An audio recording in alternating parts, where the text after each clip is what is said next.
জ্বালানি তেল বিক্রিতে রেশনিং তুলে নিলেও এখনও পুরোপুরি স্বস্তি ফেরেনি ফিলিং স্টেশনগুলোতে। রাজধানীর অধিকাংশ তেল পাম্পে দেখা যায় একই চিত্র। দীর্ঘ লাইনে দাঁড়িয়ে অপেক্ষা করছেন ভোক্তারা, কেউ মোটরসাইকেল নিয়ে, কেউ বা ব্যক্তিগত গাড়ি নিয়ে। চাহিদা অনুযায়ী জ্বালানি পেতে সবারই লড়াই। যদিও আগের তুলনায় কিছুটা কমেছে ভিড়, তবু পুরোপুরি স্বাভাবিক হয়নি পরিস্থিতি। সকাল 10টার থেকে লাইন ধরছি, এখন 11:10 বাজে। এখন আর কি পাম্পে এসে পুষলাম। 9টার আগে তেল দিবে না, তো আসার সময় দেখলাম যে এখান থেকে আরও বিশাল লাইন। কিছুটা কষ্ট হচ্ছে, কিন্তু ভবিষ্যৎটা যদি একটু কনভেনিয়েন্ট হয় সেটা অবশ্যই আমরা চিন্তা করি। অন্য দিন তো মনে করেন সকালে আসতাম আর 12টার দিকে তেল পাইতাম, তাও তা 2 লিটার 3 লিটার, এর বেশি আর না। কিন্তু আজকে আমি তেলটা একটু পুরো পরিপূর্ণ পাইলাম আর কি। দর্শক, এখনও পাম্পগুলোতে স্বাভাবিক হয়নি জ্বালানি তেলের সরবরাহ। সে খবর জানবো সহকর্মীর কাছ থেকে। এই মুহূর্তে রাজধানী মহাখালী থেকে আমাদের সঙ্গে যুক্ত হচ্ছেন সহকর্মী মাহবুল ইসলাম। মাহবুল, পাম্পের আজকের দিনের পরিস্থিতি কেমন? দীর্ঘ লাইন কি আজকেরও আছে কিনা, কিংবা ভোগান্তি কিছুটা কমেছে কিনা, বিস্তারিত জানাবেন।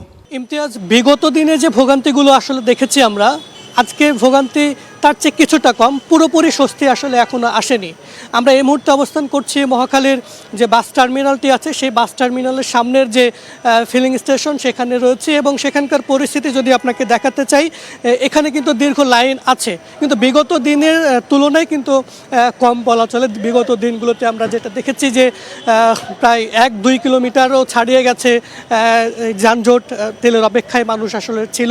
কিন্তু আজকে সেই চিত্রটা কিছুটা স্বস্তি আছে, এবং সবচেয়ে বড় যে স্বস্তির জায়গাটি সেটি হচ্ছে যে এখানে ক্রেতারা তাদের ইচ্ছে মতো যত ইচ্ছা তেল আসলে কিনতে পারছেন।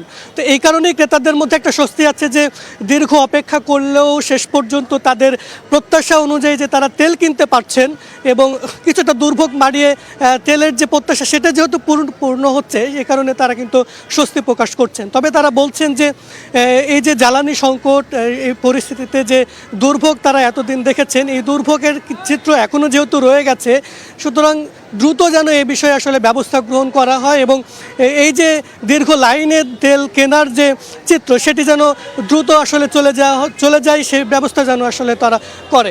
এবং যেটি বলছিলাম যে এর আগে যেটি দূরপাল্লার, এখান থেকে আপনারা জানেন যে দূরপাল্লার বাসগুলো এখান থেকে ছেড়ে যায়, তো তারা রাতভর দূরপাল্লার পরিবহনগুলোকে তেল দিয়েছে, এবং এখন হচ্ছে প্রাইভেট এবং হচ্ছে যে মোটরসাইকেলগুলো আছে সেই তেলগুলো আসলে তারা দিচ্ছেন। তো এটি ছিল আমার কাছে সবশেষ খবর।